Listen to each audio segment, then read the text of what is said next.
આપણે અમુકની ઘરે જાય ને ભાઈ, તો એ જે એના અમુક જે એના છોકરા હોય ભાઈ, ઓહો, છોકરા હાટું રાંદલ તેડે, પછી છોકરાને કોઈ ન તેડે.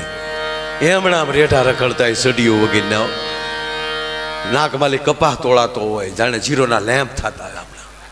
અને જેવા મહેમાન આવે તો ઉલ્લી મહેમાનના ખોળામાં પડે. મહેમાન આવ્યા પછી હજ તો એ થાય, મહેમાનને ખંભે તો પછો નાક લૂસતો હોય. મહેમાનને એમ થાય કે હાય હાય હાય કરી પહેરી. પછી હવે એને બાપે ખીજાઈને કીધું, આમ જામ ખાટલા નીચે વી આવી, ખાટલા નીચે વી આવી, ખાટલા નીચે આવવાનું કીધું, ખાટલા નીચે વી આવ્યું. ખાટલા નીચે ઊંધો હોય અને પગે પગે મહેમાનને ઊંચા કહે, ધીકી ધીકી ધીકી ધીકી. પછી મહેમાને બાપુ કીધું, ગરધણીને મહેમાને, કે આ છોકરો માનતા વગેરેનો લાગે. હકીકત એ જ હતું, એમ જ આવેલો હાવ. આ છોકરો માનતા વગર લાગે કે તમને કેમ ખબર પડે? તમારું નથી માનતો એટલે. જો આ યુગ છે એ બુદ્ધિનો યુગ છે, 100% દાદા. એક સમય હતો કે જ્યાં જેની પાસે ગૌધન વધારે એ ધનવાન કહેવાતો હતા, એટલે જેને નંદનું બિરુદ મળ્યું છે. એક સમય એવો હતો જેની પાસે ગૌધન વધારે, પશુધન વધારે. એ પછી એક સમય એવો આવ્યો કે જેની પાસે જમીન વધારે, જમીનદાર મોટો હતો. એ પછી એક એવો સમય આવ્યો કે જેની પાસે ઝાઝા હથિયાર. અમારો સંબલની ખીણમાં પ્રોગ્રામ બાપુ એકવાર રાખ્યો, ગુંડા હોય ઓલા ડાકુએ. હવે એ તો પછી કાંઈ ઘટે જ નહીં. એણે જે કાંઈ સોના ચાંદી જે કાંઈ લૂંટ્યું અમારી માથે મળ્યા ઢગલા કરવા. અને અમને એમ છું ભાઈ હવે પછી તો પ્રોગ્રામ કરવાના રહેતા જ નથી ને. કોથળા ફેર્યા હો અમી, ફોર્ચ્યુનર આમ હાલે, આગલા વિલા અડે નહીં હો. જ્યાં ડુંગરના ગાળામાં નીકળ્યા હતા એના એ જ આડા ફેર્યા બંદૂકા લઈ લઈને. ભાગ ન પાવે, કાઢી નાખો ને કરે માવું હઈ ગયું નહીં થાય. એટલે ભાઈ અમે રાજ્ય પ્રોગ્રામ વાળા હતા, એ સહી તમે તમારો જ પ્રોગ્રામ કર્યો, તાકી અમને ખબર છે ને એ પ્રોગ્રામ કર્યો એ અમારું કર્મ હતું, આ અમારો ધર્મ છે. એટલે ધરબી નાખ્યા હો.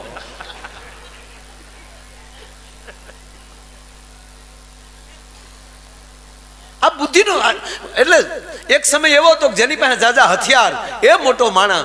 એ પછી એક સમય એવો આવ્યો કે જેની પાસે જાજા પૈસા, મની પાવર, એ મોટો માણા. અને હાલનો યુગ એવો આવ્યો જેની પાસે મગજ, જેની પાસે સારું મગજ, પવિત્ર વિચાર, ઈશ્વરનો વાસ થતો હોય. અને ભાગવત કથા તો કીર્તિભાઈ એવી છે, રામ કથા છે એ જીવન જીવતા શીખવાડે, આ મરતા શીખવાડે કે કેમ મરાય. અને જીવતા સાંભળે એને મોક્ષ મળે, અને મરી ગયા પછી પિતૃદેવો ભવ થઈને પધારે તોય મોક્ષ મળે. આપણે નક્કી કરવાનું છે કે પિતૃથી સાંભળવું કે જીવતા. સુખદેવજી મહારાજે મહારાજ પરીક્ષિતને ગંગાના ઘાટ ઉપર જીવતા જીવ સામે સંભળાયું, અને 7મે દિવસે કહી દીધું કે હવે મને મોતનો ભય નથી મહારાજ. અને બાકી કીધું સુખદેવજીએ કે હું બેઠો ત્યાં સુધી તક્ષકની તાકાત નથી, હજી પ્રશ્ન હોય તો બોલ. કે ના, હવે નષ્ટો મોહ, હવે મને કોઈ પ્રકારનો મોહ નથી. તક્ષકને કયો ધડ્યો આવે. મરતા શીખવાડે. અને ધંધુકારી મર્યા પછી ગયાજી લઈ જાય એનો, એને તર્પણ કરે, ગંગાએ તર્પણ કરે તોય એને મોક્ષ ન મળે. જ્યાં પિતૃ મહિનો આવે ત્યાં પાછો આવે ખમા. એટલે કે પણ તારું તો તર્પણ કર્યું પણ મને ન મેળાવે. પણ આ કીર્તિભાઈ લોકડાઉન પછી આજે આ કોરોના પછી છે ને પિતૃ અમુક ભૂલે પડવાનો. કારણ કે કોના બાપુજીને કોને બેડા એ જ નક્કી નથી કાંઈ. આવશે કોને ઓલે લખન આ બધું કાંઈ ખબર નથી. એને મોક્ષ ન મળે ને ત્યારે મહાપુરુષો પાસે, ઋષિઓ પાસે જઈને ગૌકર્ણ મહારાજ કહે. અને ત્યારે ગૌકર્ણ મહારાજ એમ કહેતા હોય, એને કહેતા હોય, ગૌકર્ણ મહારાજ તમારે હવે કાંઈ કરવાની જરૂર નથી, આપના મુખેથી જ ભાગવત કથા સંભળાવો. તો સાહેબ ગયાજી જાય, અને જેને એમ કહેવાય મોક્ષ ન મળે પણ ઈ જીવે તે એવો પાપીમાં પાપી, અધમમાં અધમ જીવ, ઈ પણ પિતૃ થયા પછી એને આંગણે ભાગવત બેસે તો એને મોક્ષ મળી જતો હોય. તો મર્યા પછી પણ એમ કહેવાય કે આ મોક્ષ સાંભળીએ તો મોક્ષ મળે. પણ નક્કી કરવાનું, જો મર્યા પછી આપણે એમ કહીએ કે હાલો તોય મોક્ષ તો મળે ને, તો છોકરા બેહાડે તેથી આપણે હમણાં સાંભળવી નથી. પણ તેથી બેહવાનો ગાડલો નહીં મળે. અત્યારે જો જીવતા સાંભળી લે તો એ માથે પંખા, ઝીણા ઝીણા ફુવારા ફૂટતા જાય છે. મંડપ કેવું કાંઈ ગામના બુંગણ ભેગા કર્યા હોય. પછી જેના જેના નામ હોય બુંગણના, એ શેડા ઉપર નામ લખ્યા હોય, શેડે નામ લખ્યા હોય, માયાભાઈનો બુંગણ. ગામડા ભાઈ ઘરે ઘરેથી ડોલું ભેગી કરી, ડોલ ઉપર નામ લખ્યા હોય. કીટલીઓ ઉપર નામ લખ્યા હોય, વાસણો, કારણ કે હતું જ નહીં આવી વ્યવસ્થા. અને શાસ્ત્રી બાપા હાટું ભટદાદા આમ માંડવી શણગારી હોય ને એ કેળુના થંભ નાખ્યા હોય. આપણે ભટદાદાને ગોતવા પડે કે આમાં કોણ બોલે છે, કારણ કે હંધી કોઈ ભરત ટીંગાડી દીધું હોય. અને એમ કરી કારીને સુખદેવજી મહારાજ કહેવાને લાગ્યા છે ત્યાં કૂતરા બે આવ્યા હોય. એ બે ભાભલા તો કૂતરા હડ કરવામાં રહેતા. હે એને બદલે અત્યારે તમે જુઓ કૃષ્ણની એવડી કૃપા થઈ, આ સદગુરુની એવડી કૃપા થઈ કે જાણે સમય જે છે એ બુદ્ધિનો સમય છે. આ કોરોનામાં બાબુ બધા ભૂલી ગયા હતા. કલાકારો ઓનલાઈન, ઓફિસો ઓનલાઈન, છોકરા ભણતા ઓનલાઈન. એક છોકરાને એકડા બોલતો હતો છોકરો, એકડે એક બગડે બે તગડે ત્રણ ચોકડે ચાર, 47 સુધી રેગ્યુલર વિયો ગયો, 47 થી સીધો 84 વિયો ગયો. બોલો, એના પપ્પાએ એના બાએ બધાએ કીધું બેટા 47 પછી 48 49 50 નહીં, કે મારા સાહેબ ભણાવે ખોટું ભણાવે નહીં, મારા ગુરુ છે.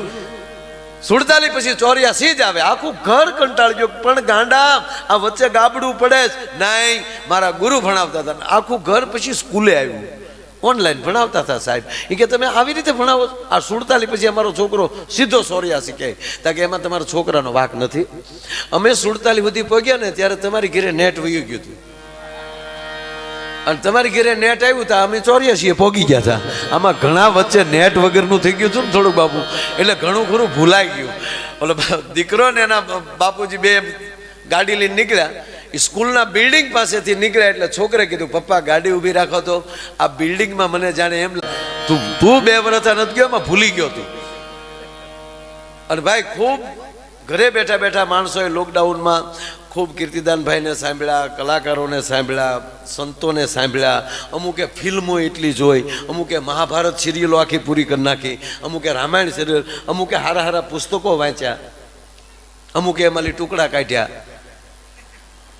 પણ જેને બહુ મહાભારત જો તમે અત્યારે જેની ઘરે જાવ ને તો જે વસ્તુ એને લોકડાઉનમાં કરીને એ આપણને તરત ખબર પડે. અમુકે જો મહાભારત જ કીર્તિભાઈ પૂરા કરી નાખ્યો, તેની ઘરે જાય તો એવું જ સાંભળવા મળે. એની મમ્મી કે એને આખું આવું. હમણાં 12મા ધોરણનું આ બધું બાપુ, હવે તો સ્કૂલો ચાલુ થઈ. તો એક છોકરો 12મા ધોરણનો વિદ્યાર્થી સ્કૂલે નહોતો જતો. બોલો, સ્કૂલે નહોતો, મૂળ તો ભૂલી ગયેલા છોકરા બધા. એના બાપે 2 વાડીમાં નાખ્યો.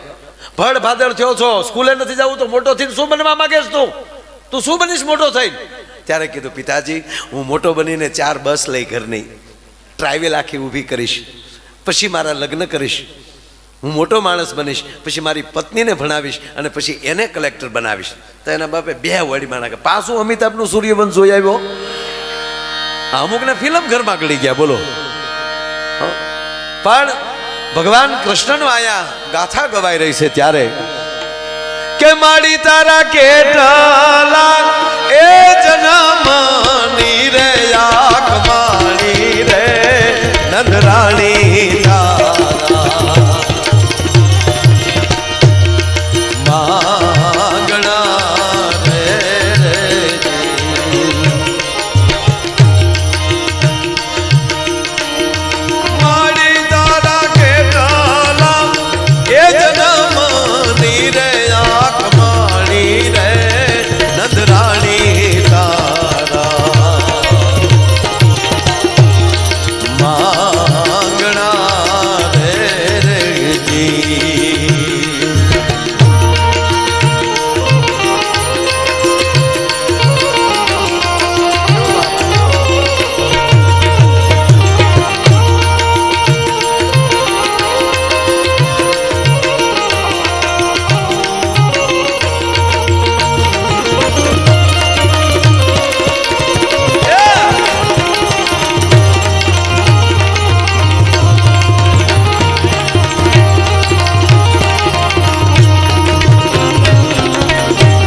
તારા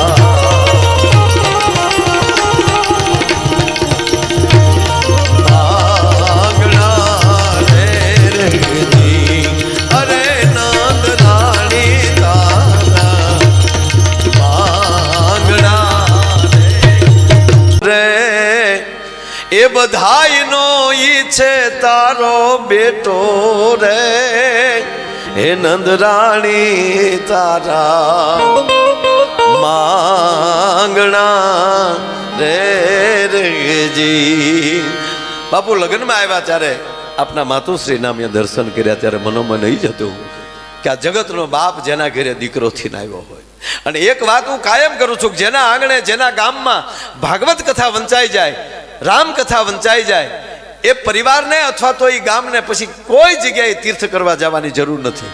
એટલે જવાની ના નથી પડતો, પાછા જાજો, પણ જવાની જરૂર રહેતી નથી. પછી પધારો પધારો દાદા યજ્ઞેશભાઈ ઓઝા પૂજ્યભાઈ શ્રીના કૃપા પાત્ર ભાગવતાચાર્ય પધાર્યા છે. એનું હાર્દિક સ્વાગત કરી છે. દાદા પધારો.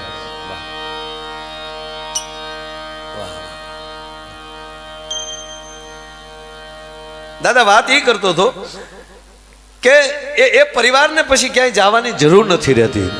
તેનું કારણ, એનો અર્થ તો અમારા કવિ કાગ બાપુ લખે છે કે જ્યાં ભગવાન કૃષ્ણના જાય, અહીંયા નંદ ભયો જે પરિવારમાં થઈ જાય, જે ગામમાં ભગવાન કૃષ્ણનો જન્મ ઉત્સવ ઉજવાઈ જાય, જે ગામમાં ભગવાન રામનો જન્મ ઉત્સવ ઉજવાઈ જાય, જો જશોદાને નેહડે કૃષ્ણ આવ્યા એટલે કાગ બાપુ બોલ્યા કે 68 તીરથ આવી અન બેઠા પાણિયા રે ઓલા ગંગાજી ના ધબક્યા ધોળા જોને નીર રે હે યમુના ના કાળા કેસમાં રેજી આજ વાગ્યા છે એ વધાયું કેરા એ જોઈ લ્યો પાવા રે હે નંદ બાવા. 80 વર્ષનો દાદો તોતડો થઈ જતો હોય છે ભલામણ. એટલે અહીંયા ભાગવતનો મંડપ છે એટલે એખાદી નાની એવી વાત ઈ કરીએ કે ભગવાન કૃષ્ણ એની તો અદ્ભુત લીલા છે. પૂતના માસીનો ગોબો ઉપાડ્યો, બકાસુર આવ્યો, એક વાસડો થઈને આવ્યો, એક ગધેડો થઈને આવ્યો. ગધેડાને તો બળદાદાએ માર્યા હતા. હા, એટલે પછી ઓલો કાળીનાગ નાથવાનો હતો. ભાગવતની કથા મને બહુ ગમે. કાળીનાગ નાથો હતો ને એટલે કૃષ્ણએ વિચાર કર્યો કે તેદી બલરામ ગાયું ચારવા ન આવે તો સારું. શું કામ? કારણ કે એ શેષ નારાયણ ઓલોય નાખતા તો થોડુંક તો લાગે ને, અને લઈને મોટા ભાઈ એમ કહી દે કે નથી મારવાનો, તો પછી શું કરવું? બલરામજી કાલે ના આવે કરીએ. અને બલરામજીના સાહેબ વખાણ કરીને કીધું કે બલરામજીએ ગધેડો માર્યો, અને બલરામજીએ કીધું કે નહીં કૃષ્ણ તેમ કહેવાય કે આવ્યા. પણ મારે એક અમારું લોક ભાગવત થોડી ઘણી વાતો કરવી. એ ભગવાન કૃષ્ણ પછી તો ગોઠણિયા પર રમે છે. ગોઠણિયા પર રમતા રમતા ભીત પકડીને રમતા થયા, હાલતા શીખ્યા, અને પછી તો મારો બાપલ્યો છૂટા પટ્યો. 7 વર્ષના થયા ને કૃષ્ણ તો આખા ગોકુળને ચક્રાવે ચડાવી દીધું. બાળપણ તો આવું જ હોવું જોઈએ. ઘણા નથી કહેતા અમારો છોકરો આમ જો કોઈની સાથે બોલ, તારો ડોહો પોદળો થાય. બાળપણ તો એવું જ હોવું જોઈએ ને ભલામણ. બાળપણ કૃષ્ણ જેવું હોવું જોઈએ, યુવાની મર્યાદા પુરુષોત્તમ રામ જેવી હોવી જોઈએ, અને ગઢપણ એમ કહેવાય કે મહાદેવ શિવ જેવું હોવું જોઈએ. પણ બાપુ હવે કઠણાઈ એ છે, જેમ જેમ ગઢપણ અમુક પકડતા જાય ને, અમુક એ જેમ ગઢપણ પકડતા જાય એમ કાઠુડા જેવા થતા જાય. ઓટલે બેઠો બેઠો કહેતો આ કોના ઘરના નીકળ્યા? તારા મંદિરમાં નજર્યું કરી મરી જાય આ વામણા. પણ પછી તો જે ભગવાન કૃષ્ણજી 7 વર્ષના થયા સાહેબ, તો કોઈ ઘર એવું બાકી ન હોય કે ભગવાન કૃષ્ણના તોફાન ના પોગ્યા હોય. અને પાછું ઘર દીઠ એક એની કમિટીમાં હતું, એક છોકરો, ઘર દીઠ છોકરો એક કમિટીમાં. અને એ જ બધા પાછા છોકરા બધા રિપોર્ટ આપે કે આજે અમારા ઘરે આ વસ્તુ છે. જેના ઘરે સારી વસ્તુ બની હોય, સારું વધારે માખણ હોય, એની ઘરે જ રેડ પાડવાની. ગઢવી સાહેબ કૃષ્ણએ પોલીસનું કામ બહુ કર્યું આવું. અને પછી શું થયું કે કોઈની ઘરે કોઈ સલામતી નહીં. પછી ઘરે ઘરે મિટિંગો થઈ ગઈ. બધાએ ઘરવાળાએ પરિવારે નક્કી કરી લીધું ખોટકાઈ ગયેલા હોય એ ઘરે રહ્યો. અમુકની ઘરે ડોસ્યું, અમુકની ઘરે ભાભા, એટલે કોઈ ઘર રેઠું જ નહીં. હવે હવે કાનુડા જો હાકા ન કરાવી દઉં ને તો જમના દહી નહીં. એમ ઘરે ઘરે એકને રાખી દીધા. એટલે બન્યું કેવું સાહેબ, બધા છોકરાએ કીધું કે ભાઈ અમારું ઘર રેટું નથી, અમારું ઘર રેટું નથી. કૃષ્ણ કહે હવે કરવું શું, તોફાન કર્યા વગર તો ચાલે નહીં.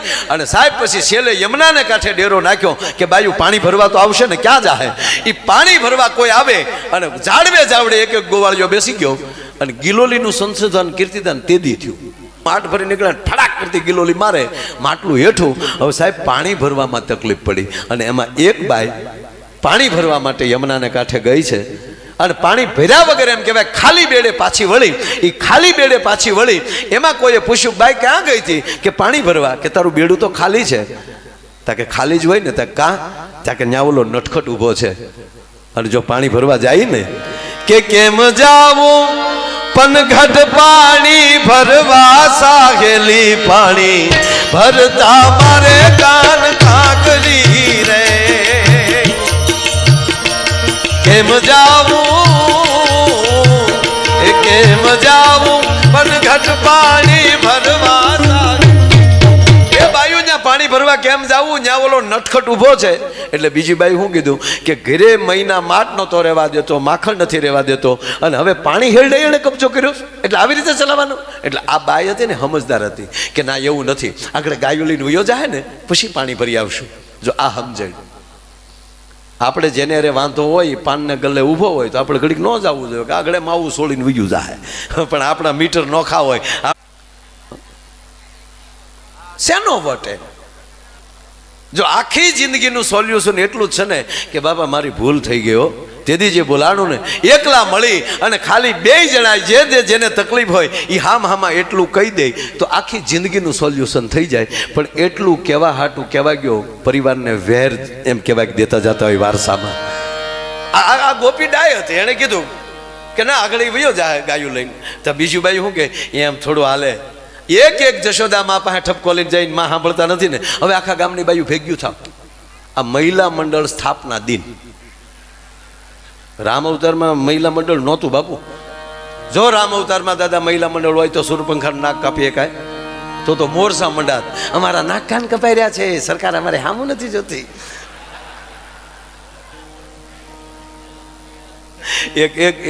એક સાસુ પાસે એનો જમાય આવ્યો. જમાય આવીને મળ્યો એને સાસુને કહેવા કે સાસુમાં હદ કરી હો તમારી દીકરીએ, હો ભૂલ્યું છે તમારી દીકરીમાં, હો ભૂલ્યું છે. તેને હાહુએ કીધું સાચી વાત છે કુમાર, એટલે જ અમને સારો છોકરો ન મળ્યો. તમે જ્યારે કોકને કહેવા જાવ છો ને ત્યારે પોતાનો ગાળિયો ડોકમાં આવે ને આવે, એમાં કાંઈ ઘટે નહીં. અહીંયા બધી બાઈઓ ભેગી થઈ અને બરોબર એમ કહેવાય કે હાલો આજ બધું ભાઈઓ ભેગ્યું થઈ અને માં જશોદાને નિહળે ઠપકો દેવા જાય અને બધી બાઈઓ જેમ કહેવાય ધીરે ધીરે હાલી આવતી હતી. એમાં એક બીજું ટોળું સામું મળ્યું. એ બાઈઓ પૂછે છે કે એ બાઈઓ બધું ક્યાં જાવ છો? તો કે માં જશોદાને ત્યાં ઠપકો દેવા જાય. તો કે અમે કેદીઓની રાહ તો હાલો અમે આવીએ. બાપુ બધી બાઈઓ ફરિયાદ નહોતી કરતી હો. અમુક એની લીલામાં હથવારા કરાવતી થયો, પણ અમુક તો ઘરે બરકી એને ખવડાવતી થયો. મારે ઘેરે આવજે માવારે હવારે ઢેબરું ખાવા. હું કામ કે આને હબ ખવડાવો, હબ મોટો થાય અને હબ કંસને મારે તો ધરતીનો ભાર હળવો થાય. આખો કેસર આંબો હોય ને સાહેબ તો એમાં લઈ બે ભડદા નીકળે. એમ ગમે એ ગામ હોય, ગામો ગામ સુરાભાઈ બે ત્રણ ભડદા નીકળે. આપણે ગમે એટલું તમે કીર્તિભાઈ સારું ગાતા હોય, શૈલેષ બાપુ સારું ગાતા હોય, જે કોઈ સારું ગાતા હોય, હું કદાચ સારું બોલતો હોઉં તો બે ત્રણ જણા તો એમ જ કે મારા દીકરા ઉપડી ગયો. હા અને કઈ ઓછા થોડા લે આવડા ઓછા, પણ તમે દીધા કોને એ તો કયો યાર. પ્રિય બોલવું એ પરમાત્માની કૃપા હોય તો જ બોલી શકાય. ઝેરનો કટોરો સાહેબ પધારો.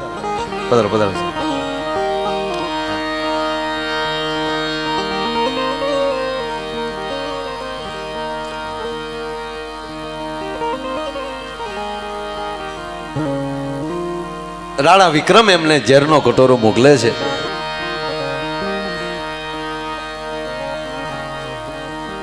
પણ આજ મનોમન પહેલી વાર મીરાબાઈ એટલું ભગવાન કૃષ્ણને કહે છે કે હે ગોવિંદ, હે ગિરધર, એક પણ વસ્તુ એવી નથી કે મેં તને ધર્યા વગર મેં પ્રસાદ લીધો હોય, પણ આજ પહેલી વાર એવું બને છે કે આજ મારે તને નથી ધરવાનું, આ ઝેર મારે પીવાનું છે. હે, જો શ્રદ્ધા હોય એટલે સારું બોલવું, એમાં બધું ટોળું ભેગું થયું ભાઈ કે હાલો અમે કીધુંની રાહ જોત્યું થયું કે હાલો બધું જાય. અને માં જશોદાનું આખે આખું ફળિયું એમ કહેવાય બાયુથી ભરાઈ ગયું. અને એમાં એક બાઈ હિંમત કરીને કહે છે, જશોદા માં બહાર આવો.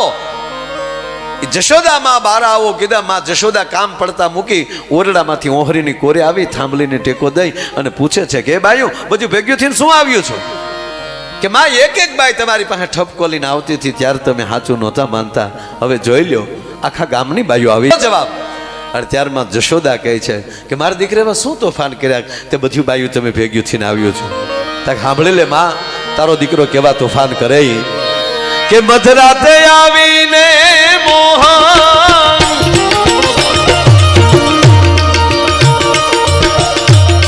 મોરલી વગાડે રે, મધરાતે આવીને મોહન એ મોરલી વગાડે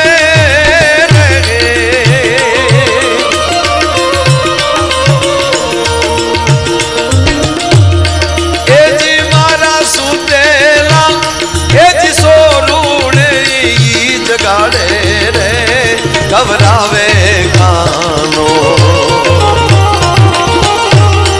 ઊંચ મારે રેજી ગાનો ઊંચ મારે રેજી.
મોહન મોરલી વગાડે અને માંડ માંડ કરીને અમે છોકરા હુવરાવ્યા હોય એને જગાડે છે. આ કોઈ રીત છે? એટલે માં જશોદાએ શું કીધું, બસ એક વાહળી વગાડે માં તમે ફરિયાદ કરવા આવ્યું. હજી